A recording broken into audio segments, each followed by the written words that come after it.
Assalamualaikum warahmatullahi wabarakatuh. Sahabat subscriber dimanapun Anda berada, semoga selalu bahagia dan mendapatkan kesehatan dan ridho dari Allah Subhanahu wa Ta'ala. Kali ini saya ingin mengomentari, memberikan usul kepada Kementerian Agama dalam rangka pelayanan ibadah haji. Informasi terbaru bahwa Kementerian Agama akan mengumumkan biaya haji tahun 2023 hari besok tanggal 14 Februari 2023. Selain yang sempat ramai dibicarakan di DPR RI yang angkanya 69 juta 19 untuk biaya haji yang sempat diprotes sana sini karena ada kenaikan yang sangat signifikan dari tahun-tahun sebelumnya, sebelum corona terutama, menimbulkan protes. Di sisi lain saya juga agak bingung ketika cerita tentang kuota haji berdasarkan nomor urut antrian. Ini hal yang pertama yang pengen saya sikapi adalah biaya haji yang tinggi, artinya ada kenaikan yang sangat signifikan. Pertama, pendaftaran dengan pemberangkatan jeda waktunya ekstrim, di atas 5, paling sedikit 5 tahun, karena setiap daerah itu berbeda. Setiap daerah proporsi kuota itu berbeda. Meskipun di amanah undang-undangnya, di peraturan pemerintahnya ada proporsional, tapi itu lagi-lagi terkait dengan minat dari masyarakat atau keinginan keberangkatan dari masyarakat yang variatif di tiap daerah. Poinnya minimal di atas 5 tahun baru bisa berangkat. Artinya yang berangkat tahun 2023 adalah pendaftaran yang dilakukan 5 tahun sebelumnya. Rata-rata itu. Lah yang kemudian jadi masalah ketika biayanya sangat tinggi. Satu, ini karena ada kekagetan, ada kenaikan yang lompatannya signifikan. Yang kedua, juga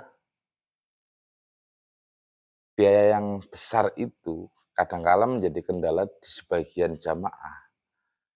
Artinya begini, saat baru mendaftar haji itu dalam situasi perekonomian yang baik, tapi yang namanya roda dunia itu berputar, nasib orang tidak ada yang tahu, kehidupan perekonomian siapapun juga tidak ada yang tahu. Setahun yang akan datang akan terjadi seperti apa, 2 tahun, 3 tahun yang akan datang akan terjadi seperti apa, apalagi 10 tahun yang akan datang, 20 tahun yang akan datang. Pada saat berangkat atau pada saat mendapatkan jadwal berangkat, situasi ekonominya belum tentu lagi dalam kondisi sama saat pendaftaran. Artinya tidak sedikit yang kemudian ketika dijadwalkan berangkat, tapi harus melakukan hal-hal yang ekstrim. Artinya harus menggadaikan, harus barangkali ada yang pinjam untuk melunasi, barangkali ada yang mundur karena tidak mampu. Artinya ini menjadi problem yang serius.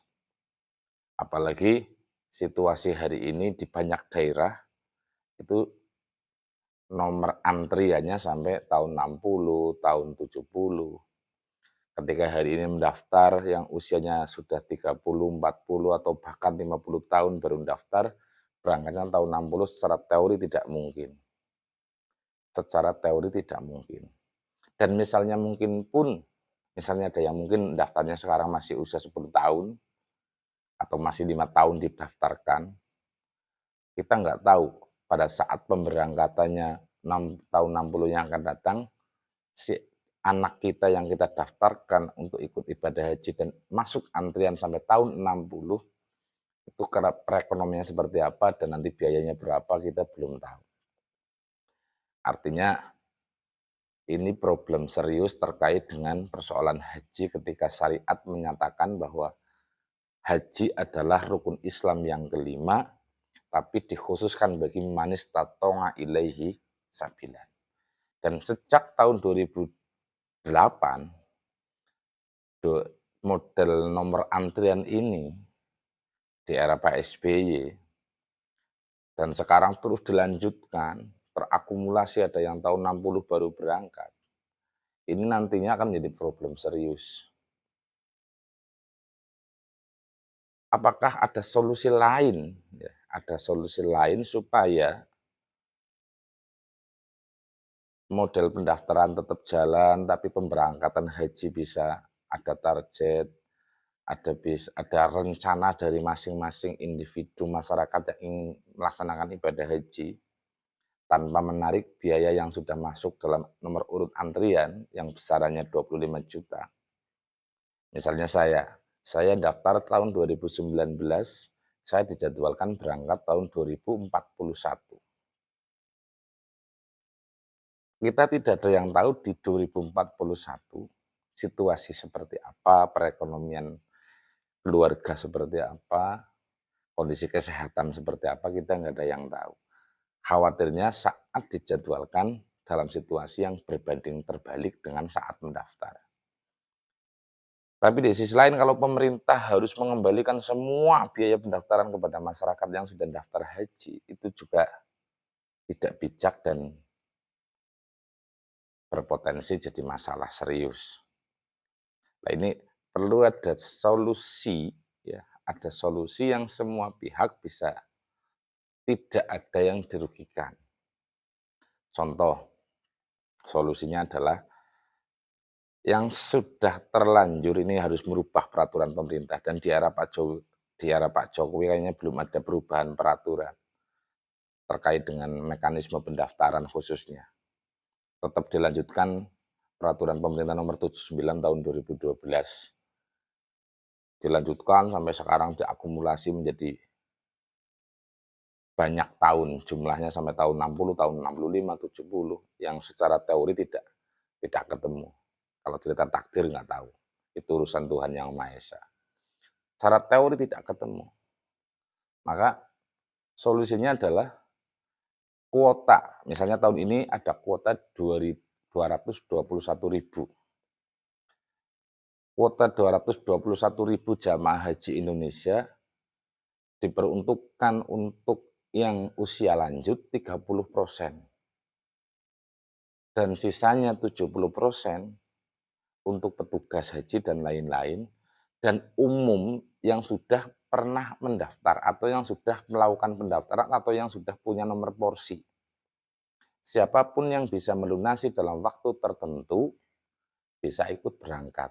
Sehingga masyarakat yang sudah daftar, yang tadinya ngantri sampai tahun 2040, punya rencana mau berangkat tahun 2027 bisa ketika persiapan untuk pemberangkatan 2027 dengan cara menabung, dengan cara berupaya untuk mengumpulkan sehingga pada saatnya bisa berangkat. Jadi kalau kemudian hari ini terus diteruskan nunggu sampai tahun 60, nanti lama-lama kita memutus harapan masyarakat Islam yang masih muda dan punya kemampuan dan itu punya kewajiban melaksanakan karena itu rukun Islam, tapi tidak bisa berangkat secara reguler. Man istatha'a ilaihi sabila. Ini menjadi masalah serius di kemudian hari. Sehingga solusi yang saya tawarkan kepada Kementerian Agama di era Bapak Jokowi ini, yang sudah terlanjur daftar atau yang sudah ikut pendaftaran daftar antri tetap dilanjutkan, tapi itu hanya sifatnya hanya untuk menjadi apa istilahnya dasar untuk melakukan pendaftaran, mengikuti pemberangkatan. Artinya ketika masyarakat itu memang mampu menyelesaikan tahun 2024, ya berangkat tahun 2024. Yang menyelesaikan 2025 meskipun di antrian 2041, Tapi tetap ada kuota 30% untuk usia lanjut, 70% dari 221.000 itu untuk yang bebas atau usia umum. Ini mungkin lebih bijak ketimbang kita harus nunggu tahun 2071 yang secara teori yang hari ini berumur 50 tahun itu tidak mungkin. Atau yang hari ini berumur 40 tahun sampai 2071 atau 2070 atau 2060, 40 tahun lagi, kemungkinannya sangat kecil. Ini mohon kepada Kementerian Agama, kepada Bapak Jokowi untuk bisa merevisi peraturan pemerintah itu terkait dengan daftar antrian, supaya tidak memutus cita-cita kewajiban umat Islam untuk menjalankan rukun Islam yang kelima. Yang kedua, harga jangan terlalu tinggi. Karena peserta haji, calon jamaah haji sudah investasi dan nilai manfaatnya untuk kepentingan penyelenggaraan haji. Yang terpenting, kita tetap jaga persatuan dan kesatuan kita sebagai bangsa. Abadi jaga NKRI, saya Basro Sadi. Assalamualaikum warahmatullahi wabarakatuh.